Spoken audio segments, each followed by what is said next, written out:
ngo yitwa Anita, ngo ari izina yoba yarahinduye amaze gushika mu gisagara aho yaciye ahindura ngo Ani Ingabire.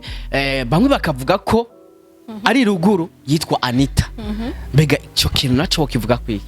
Icyo kintu cyo no kivuga ko bamwe ngo nta kuntu wota urugo ukaja muri industry ya kabiri gatanu ukaja mu muziki. Mbega ku ruhande rwawe nimba vy'ukuri nkuko bivugwa ko Ani Ingabire yoba yarakoze marriage, yoba yarubatse urugo ariko akarusambura akabaje mu gisagara kugira ngo aje muri industry ya kabiri gatanu indwi, mbega ku ruhande rwawe mbega kuba ku rugo ukava muri ukaja muri industry ku ruhande rwawe bitwaye iki? Ku ruhande rw'iwanje ibyo nye ntibisa sivyo. Kugenda mu rugo no kugenda muri industry biratandukanye cyane. Sinumva impamvu ariko barabifatanya. Nimba yaragiye mu rugo gukora projet imwe ko mariage ni projet, gukora projet imwe kanka mukayibuka ja mu yindi, ikibazo kiri he? Hari n'ababifatanya ugasanga ni mu mama mugaba arakora indirimbo n'ibintu bisanzwe. Je ku ruhande rw'iwanje borumenga bariko baramuhotera kubera ko kuba yarahevye urugo nkuko babivuga. Sinabaza ko yaruhevye ngo gukora ngo aje ngo kuba mu queen video. Kuba mu queen video birukwavyo no kuja mu rugo birukwavyo. Ariko hari n'abavuga yuko yo bari mu rukundo numwe mu baririmbyi yabereye mu queen video gusto kuva muri We Love Music nkuko biriko biravugwa mu kano kanya, bo bavuga yuko ari we yoba ari mu rukundo n'ujya mwana wo mwigeme nkuko yamukoreje muri queen video mu ndirimbo yiwe ya mbere, ariyo nature yiwe ya mbere yagaragaye mu ndirimbo nk'umu queen video. Bikavugwa neza yuko waba ari mu rukundo n'ujya musore kuva muri Love Music. Mbega hamwe vyo bari vyo kurande rwawe bari mu rukundo, by the way ku ruhande rwanje umenga naco byo babikora cyane, uvumenga byo bari sawa. None ko bavuga ko umugabo wa mbere bahebanye hamwe baba bari mu rukundo n'uwo yo bari amateka ni fresh. Ati kubera iki umugabo wiwe mu kano kanya atakintu aravuga cyangwa se uwo bahoze babana uwo bakoranye mariage ko atakintu kimwe aravuga? Mbega by'ukuri baba bavanye neza cyangwa bavanye nabi? Mbega ugerageje kuraba ayo makuru haravuga yuko yoba ari karasogwa n'umugabo wiwe uwo babanye ari karasura kugira ngo amucafuze, ari we yasohoye na zijya foto muri ko murabona ku mbuga nkoranyambaga. Ati niwe yoba ari karabisora kugira ngo acafuze izina giwe. Uko icyo naco kivuga kwikibenisha. Ku ruhande rw'iwanje nibaza yuko baba bariko baramubeshera umugabo. Nimba umugabo w'isinzi nimba barabanye, ariko ico nibaza cambere coco gujya mudemu ngo ni mubi, ngo iwabo barakenye, ngo yambara nabi, ngo saka defo, ngo turabe ngo kumano ngo utuntu twinshi kugira ngo den aboneke nabi mu bantu. Ngo mana we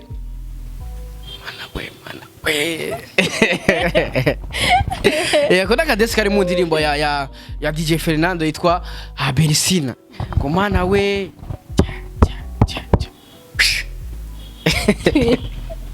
amajambo ntiyobura, bamwe bazovuga bamushigikire abandi bamuca intege, niko bimeze.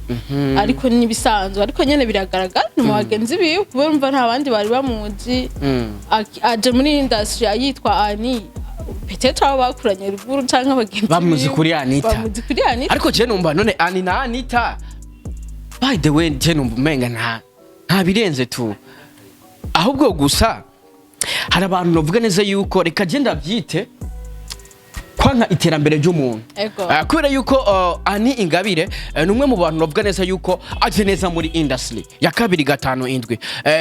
Ni indirimbo yabaye umu queen video, indirimbo yitwa Melanin Boy. Numwe mu baririmbyi yitwa Gusto kuva muri We Love Music. Ni indirimbo ugiye kuraba iri kirahiganwa n'indirimbo ya Berisina ya DJ Fernando bahoze muri timu imwe, ariko no munsi umwe akaba ari kararimba ku ruhande rwiwe, aho benshi bavuga ati timu yoba yarasambutse. Ni indirimbo rero iri kiravugisha abana amajambo menshi bivanye n'umu queen video yagaragaye mu ndirimbo ari we Ani Ingabire. Mbega ku ruhande rwawe ubona yitwaye gute muri ya ndirimbo, then ku ruhande rwa queen video? Kuko navuga neza yuko ni indirimbo ya mbere agaragayemo nk'umu queen video, niyo ndirimbo imwinjije muri industry ya kabiri gatanu indwi.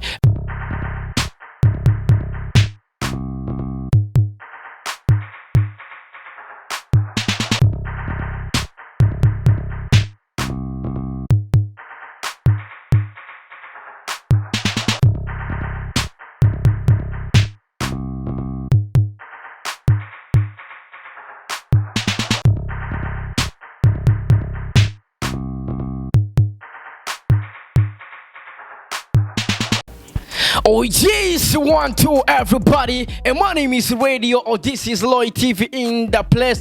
You know what it is. Oh yes, I'm Mr. Radio.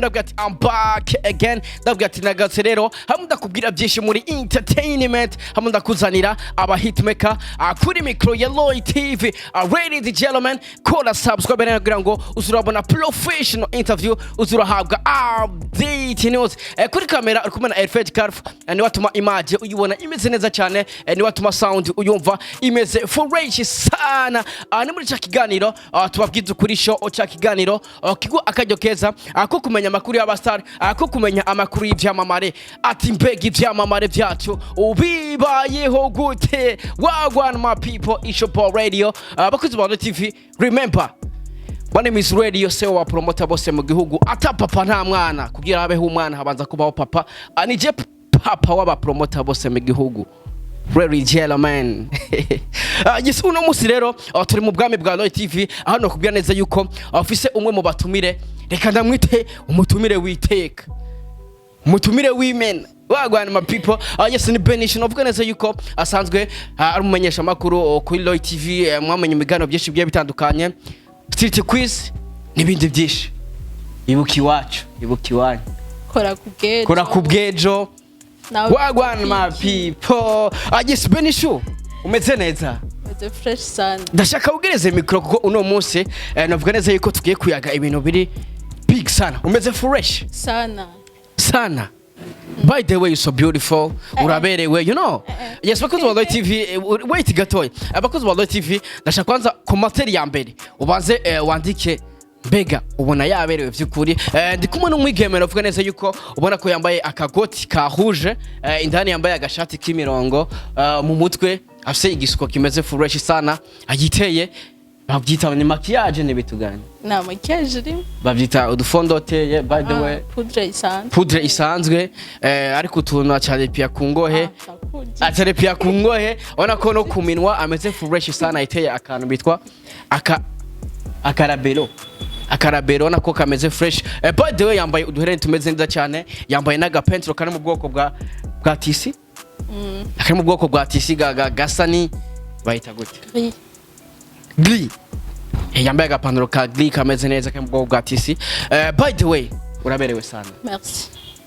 So beautiful. Umeze neza Benisho. Umeze fresh sana.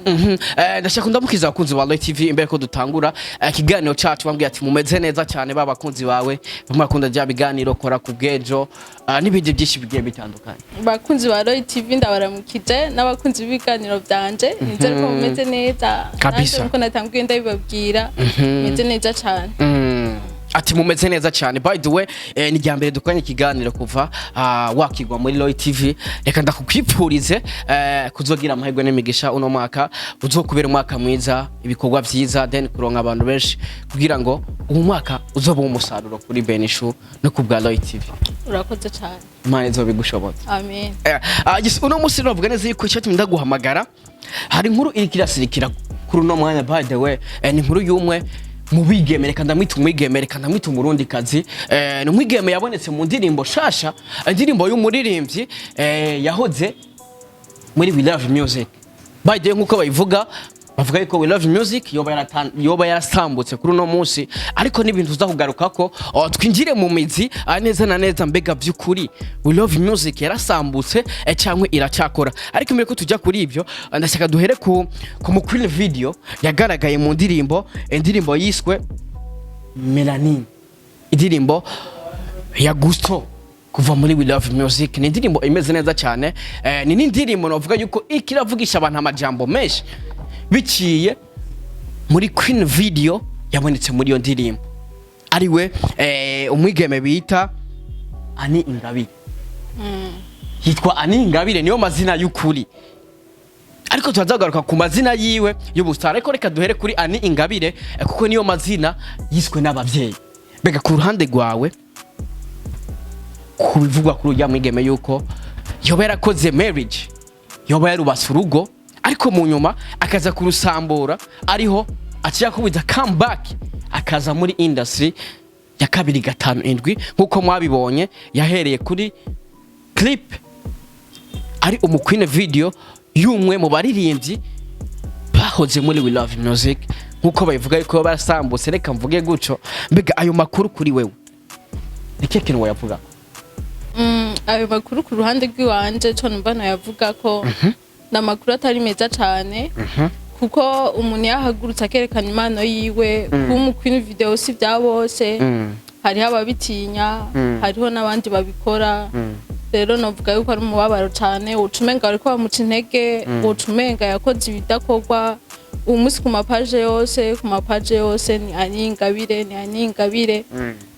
donc ucumenga ivyo yakoze ntibabishimye canke ababishimye nabo nuko umufuhira niko numva novuga ku ruhande rw'iwanje rero numva umenga ntivyari bikwiye ko nimba yaragize mariage canke nimba yarubatse bikamunanira ivyo yaba yarakoze vyose uwo mwanya ntiwari umwanya wo kubizana ku marezo social ahubwo bari kumushigikira ku mpano ziwe ariko yiwe ego ariko arashira habona yaranavuze ko ashaka kuzokina film hari gihe muri film umuntu ariko arakina harabamwe n'impanuro urumva uwo munsi rero nimba yarakoze bijya ku marezo social agaca bamugira ibintu nk'ivyo aribo bari kumushigikira bakamutera intege bakamuha courage umunsi bakaba bari kuvuga amajambo nkajya vraiment numubabaro udasanzwe kweri nkuko nabivuze bizwi ko yitwa Ani Ingabire ariko amakuru ari karaza kuri uno munsi aravuga ko ujya umukobwa cyangwa ujya mwana w'umwigeme mujya mu ndikazi ngo yitwa Anita ngo ari izina yo yarahinduye amaze gushika mu gisagara aho yaciye ahindura ngo Ani Ingabire bamwe bakavuga ko ari ruguru yitwa Anita mbega icyo kintu naco kivuga kwiki ico kintu cyo kivuga ko umwe wese arafise droit yo guhindura amazina yiwe naho ubukuze ubigomvye uragenda ugahindura nk'akarorero hariho nk'abana babita amazina y'abantu ba kera ugasanga bakwise izina ry'umuntu wo mu muryango iwanyu nk'izina ry'ikirundi wowe ukumva nurishimye ugenda guhindura n'uburenganzira bw'iwawe essentiel nuko uba wumva uri fier navyo none kwitwa Anita ukongera ukitwa Ani je numva ari ibintu bisanzwe ni vya bindi bavuga Doriane Dodo wa Nadine Nana Benishu bebe Benita bebe sasa je bica bintera kwibaza mbega vy'ukuri nimba Ani Ingabire yarahinduye izina yaho yitwa Anita kitwa Ani Ingabire amaze gushika mu gisagara ku ruhande rwawe nka Benishu harimo ikosa cyane nakosa riri je numva atakosa ririmo nimba ataco bimwicira mu madoshe yiwe nimba yarabihinduje hose je numva ari ba nta kibazo na kimwe gihari guhindura izina nibisanzwe hari n'abavuga yuko ayo makuru yoba yasohowe na bamwe mu nshuti ziwe kugera no mwatwe tutazi ariko bakuze wa TV novuga neza yuko amakuru ariko aramuvugwa ko kwa makano kanya na makuru adashobora gusohoka adafise iyavuye kandi na makuru asohowe n'umuntu ayafise yuzuye kuko nta kuntu bavuga ngo yitwa Anita ari ruguru guca ubivuga uri ngaha mu gisagara utigeze umenya ni utazi ni yavuka ni ibintu uvuga mu gihe ubuzi iyavuka ukaba warunamuzi kera mbega ugiye kuraba ayo makuru ku ruhande rwawe ubona yo basohowe n'abandi ku ruhande rw'iwanje biragaragara neza ko yo basohowe n'abagenzi biwe bamuzi kandi umenye yuko mu bagenzi b'umuntu igihe abonye umuntu yahinduye atangwa ariko aratera imbere amajambo ntiyobura bamwe bazovuga bamushigikire abandi bamuca intege niko bimeze ariko nibisanzwe ariko nyene biragaragara mu bagenzi biwe kubera umva nta bandi bari bamuzi aje muri industry ayitwa Ani peut-être abo bakuranye ruguru canke abagenzi bamuzi kuri Anita ariko je numva none Ani na Anita by the way je numva umenga nta birenze tu ahubwo gusa hari abantu novuga neza yuko reka je ndavyite kwanka iterambere ry'umuntu kubera yuko Ani Ingabire numwe mu bantu novuga neza yuko aje neza muri industry ya 257 ni indirimbo yabaye umukwini video indirimbo yitwa Melanin Boy numwe mu baririmbyi yitwa Gusto kuva muri We Love Music ni indirimbo ugiye kuraba iri kirahiganwa n'indirimbo ya Berisina ya DJ Fernando bahoze muri timu imwe ariko no munsi umwe akaba ari kararimba ku ruhande rwiwe aho benshi bavuga ati timu yoba yarasambutse ni indirimbo rero iri kiravugisha abana amajambo menshi bivanye n'umukwine video yagaragaye mu ndirimbo ari we Ani Ingabire beke ku ruhande rwawe ubona yitwaye gute muri ya ndirimbo then ku ruhande rwa Queen Video kuko navuga neza yuko ni indirimbo ya mbere agaragayemo nk'umu Queen Video niyo ndirimbo imwinjije muri industry ya 257 nk'uko bivuga ati soon ndakora na filime ndajya no muri filime ndaboneka mu byinshi biye bitandukanye ariko ndashaka kwanza tubanze duhere kuri Queen Video kuko nibyo tumaze kumubonamo ku ruhande rwawe ubona yitwaye gute ku ruhande rw'iwanje vraiment bona yitwaye neza cyane yari yambaye yikwijije ni yari yahenye henshi agenda aragaragara kwanza yari yambaye nk'abarundi kazi yikwijije yambaye igitenge n'agasenkre uretse ko mu nyuma yahinduye akambara ikabutura n'umupira wera ariko naho nyene yari kabutura imukwiye yari kabutura novuga guti itari exagere ni yahenye n'ukuri yari mu Queen Video waberewe yambaye neza yambaye impuzu zimubereye n'ukuri yagaragaye neza niko numva novuga bamwe ngo nta kuntu wota urugo ukaja muri industry ya 257 ukaja mu muziki mbega ku ruhande rwawe nimba vy'ukuri nkuko bivugwa ko Ani Ingabire yoba yarakoze marriage yoba yarubatse urugo ariko akarusambura akabaje mu gisagara kugira ngo aje muri industry ya 257 mbega ku ruhande rwawe mbega kuba ku rugo ukava muri ukaja muri industry ku ruhande rwawe bitwaye iki ku ruhande rw'iwanje ibyonye ntibisa sivyo kugenda mu rugo no kugenda muri industry biratandukanye cyane sinumva impamvu ariko barabifatanya nimba yaragiye mu rugo gukora projet yimwe ko mariage ni projet gukora projet imwe kanka mukayihe bukaja mu yindi ikibazo kiri he hari n'ababifatanya ugasanga ni mu mama mugaba arakora indirimbo ni ibintu bisanzwe je ku ruhande rw'iwanje bonumenga bariko baramuhotera kubera ko kuba yarahevye urugo nkuko babivuga sinabaza ko yaruhevye ngo gukora ngo aje ngo kuba mu Queen Video kuba mu Queen Video birukwavyo no kuja mu rugo birukwavyo sinumva impamvu baguma babiza mbega ku ruhande rwawe ubona bijemo nka business cyangwa abijemo kugira ngo amenyekane oya ikintu cyose ni wova muhira ugende gukora ikintu umuntu kitakwinjiriza ubona atakazi uraye gukora ni wogenda umenyekane gute yaravuze onye n'ubwo yuko ayikoze kugira ngo kari nk'akazi barakoranye donc yaramuhemvye uva ngaho ukagenda ku Queen Video w'umuntu turunajira goje naragiye muri filme uririrwa umunsi wose ibuka bikora bikanga ugasubiramo atameruro yo kuronka n'ukuri nova muri ngende kubikora biraruhisha sana bisaba inguvu nyinshi esko havugenda gufunisha izo nguvu zose atameruro ubona ugiye kuronkamo nakazi yabikoze nk'akazi nkuko umuntu wese yokora akazi yumva ashoboye kandi bakabimuhembera je numva ari ibintu bisanzwe harabavuga neza yuko rero amaze kuvana n'umugabo wiwe ngo yaciye atangura ubuzima bwo kwipangira kugira ngo yinjire neza muri industry bakoze ba TV je kurande rw'iwanje ko ndavyumva kwipangira nta kosa ririmo kuko nabantu benshi bipangiye by the way twese turashaka gusanga twipangiye ugasanga uri yaripangiye kwipangira none udafite inzu mu iki gisagara wocuba mu nzu tubatse igare uvuye ruguru twese tukiva ruguru twahitiye gupanga kuba apanze by the way makano kanya kurande rwanje numva atakosa ririmo nimba atanze afise mu gisagara ategeza gucapanga ariko rero kene kintu kiravugisha abantu amajambo menshi ati kubera iki umugabo wiwe mu kano kanya atakintu aravuga cyangwa se uwo bahoze babana uwo bakoranye mariage ko atakintu kimwe aravuga mbega vy'ukuri baba bavanye neza cyangwa bavanye nabi mbega ugerageje kuraba ayo makuru haravuga yuko yoba ari karasogwa n'umugabo wiwe wo babanye ari karasora kugira ngo amucafuze ari we yasohoye na zijya foto muri ko murabona ku mbuga nkoranyambaga ati niwe yoba ari karabisora kugira ngo acafuze izina giwe uko ico naco kivuga kwikibenisho ku ruhande rw'iwanje nibaza yuko baba bari ko baramuheshera umugabo nimba ari umugabo w'isinzi nimba barabanye ariko ico nibaza cambere coco hashobora kuba ari abagenzi biwe kubera umugabo nimba barabanye bigashika bakavana ari umuntu aciye ubwenge bavanye umwe wese acaja mu vyiwe umugabo acagenda mu projet yiwe umugore nawe agenda mu projet yiwe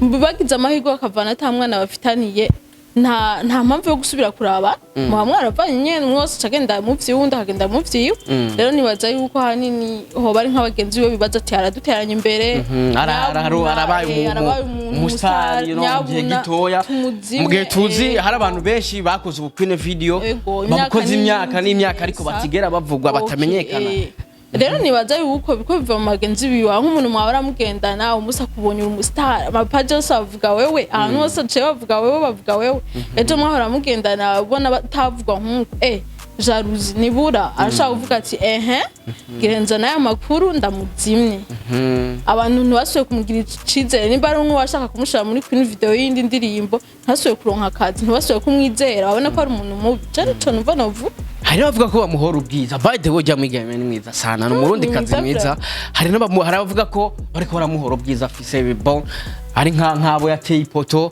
ari nk'abantu bamudiraze nimba baramudraze weye Imbara drazo ya mwana w'umwigeme ujya mu rundi kazi akabara guteye ipoto abinavuga neza yuko hari nabantu bariko baramucafuza bivanye nuko bamudraze canke bipfuje kuja mu rukundo nawe akabankira mbega by'ukuri ivyo navyo bivuga ko ikinimba hari abantu bayarateye indobo akaba ari mu bantu bariko baramucafuza kugira ngo barabe yuko atotera imbere by the nkuko afise target yo kuba umustar by the way rero ivyo nabivuze kuba mwiza ni mwiza kandi oya ndavuga ko yo bari ko aravugwa nabi nabo yo barateye nk'amapoto abo yo barateye amapoto bo ntibobura kandi urumva umuntu ugiye umugana akagutera ipoto usigana inziko sinzi kubizi nimba umaze kugenda guteresha akakwanyina warumva wowe uvuga ati man cyo mu makwera kamushari wanjye kandi iyo umuntu amaze kwankira Benishu uzura uyu muhunga agiye kuziraga umudema kamwankira ucutangira kumuvuga nabi gujya mudemu ngo ni mubi ngo iwabo barakenye ngo yambara nabi ngo saka defo ngo uzurabe ngo kumano ngo utuntu twinshi kugira ngo den aboneke nabi mu bantu ariko ubufise impamvu uri kuramuvuga nabi kubera ko yakwanse yaguteye ipoto mbega by'ukuri hamwe ayo makuru yo barika aratangwa n'abantu wabipfuje kuja mu rukundo nawe akabankira mu by'ukuri ntago byo bari fresh ku ruhande rwanje ndiko ndavyo ego nuko nyene vra byo bari byiza kwe akajambo kamwe kuri bore nimba hamwe byoshika bakaba ari mu rukundo akajambo kamwe kuri bagira amahirwe vra bagira amahirwe bavyare hungu nako ego Just by the way n'umwigeme mwiza kandi yabikoze fresh sana ona ko n'indirimbo yabaye trend ariko ugiye kuraba indirimbo yabaye trend cyane kwera ujya mwigeme urumva neza yuko ari ikintu ciza cyane ariho ukiza mu kintu ukabona ikintu ukoze kirabaye hit kiravuzwe kiravugije abantu tubona yuko imbere ari heza cyane by the way hari navuga yuko rero umwana w'umwigeme no musabamo Munzo zizimbye cyane ari mu bigeme bapanze inzu zizimbye ngaha mu gisagara Jisho numva ripo nanafise amafaranga by the way kecho tumutaba mu nzu nziza maye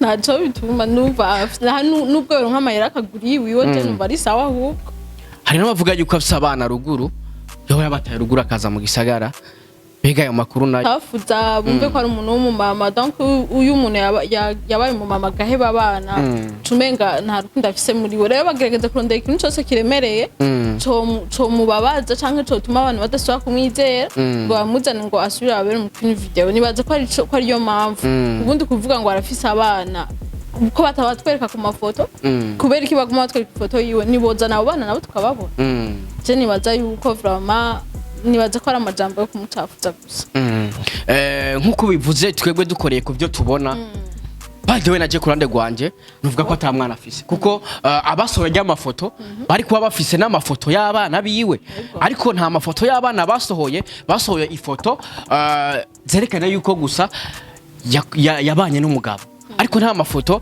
y'abana biwe kugira muri kano kanya arasohoka ibyo rero bigaca bitwereka yuko atabana afise ahubwo ababivuga ari kugira bamucafuze kugira ngo impano yiwe igarukire hafi cyangwa se acika intege ariko je kurande rwanje by the way reka ndamwifurije kudacika intege ahubwo ndabwira ati congrats wabikoze fresh sana nubwo neza yuko ni ikintu ciza iyo ugiye mu kintu ku ncuro ya mbere si benshi waja mu kintu ncuro ya mbere ngo bagishobore ritera imbere kimenyekane ugiye kuraba n'abaririmbyi benshi indirimbo zabo batanguriyeko izigeze ziba hit ariko hari umwana akora indirimbo ikaba hit by the way kurande rwanje congrats Mbega kurande tukatwigira kurande rwa We Love Music right now yo yarasambutse bivanye nuko ya DJ Fernando yakoze indirimbo yitwa yitwa gute Perisina. Indirimbo yabaye hit sana kugeza muri no mwanya imaze kuronka 1 million, imaze gukwiza umuriyoni w'amaviews. Navuga neza yuko mu gihe gitoya cyane Sirivo, munyumvirize neza, indirimbo imaze gukwiza 1 million mu gihe gitoya cyane, mu gihe indirimbo ya Gusto itararonka 1 million views. Bamwe bakavuga ati We Love Music yarasambutse, abandi ngo no kubaka imbuga zabo, abandi ngo niyo nzira yonyine ihari yo gukora kwa We Love Music, ko murazi neza yuko wahoze ari manager wabo yabafatiye ibihano bivanye namwe mu makosa tutigeze tumenya. Bikavugwa neza yuko rero We Love Music ariyo nzira yonyine yo gukora kugira ngo bagumye bari on top nk'abaririmbyi, kuko batemerewe gukora nka We Love Music mu kano kanya, abivanye na bimwe mu bihano bafatiwe n'umwe mu baririmbyi asanzwe yari manageri wabo, cyangwa se ari we ya managinga ibikorwa byabo. Mbega vy'ukuri uko bariko barakora mu no mwanya, ku ruhande rwawe ubibona gute? Ndavuga ku ruhande rwa DJ Fernando no ku ruhande rwa Gusto muri rusange. Ku ruhande rw'iwanje muri rusange ahubwo niho bariko barakora neza. Beto abantu bariko barakora nari babiri, ubona umuntu afise ingufu, ntubona ufise energy, donc baraduzanya. Muga nk'umunsi umwe wose aragiye gukora ku giti ciwe, ni bon baca bahigana ka indirimbo yagize iraduze, foko nanje nkoruku nanje niho baca bagira courage. Ku ruhande rw'iwanje ahubwo novuga yuko aribo bariko barakora ibintu vyiza. Ngo mana we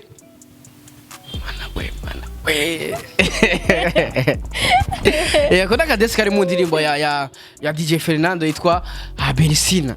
Ngo mana we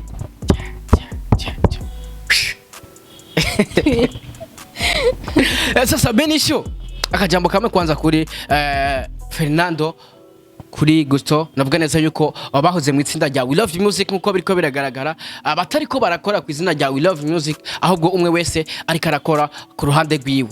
Akajambo kamwe kuri bo kwanza bivanye n'indirimbo. Navuga neza ko uno mwanya bamaze kuduhereza akajambo kamwe numva nababwira nuko umwe wese ashoboye.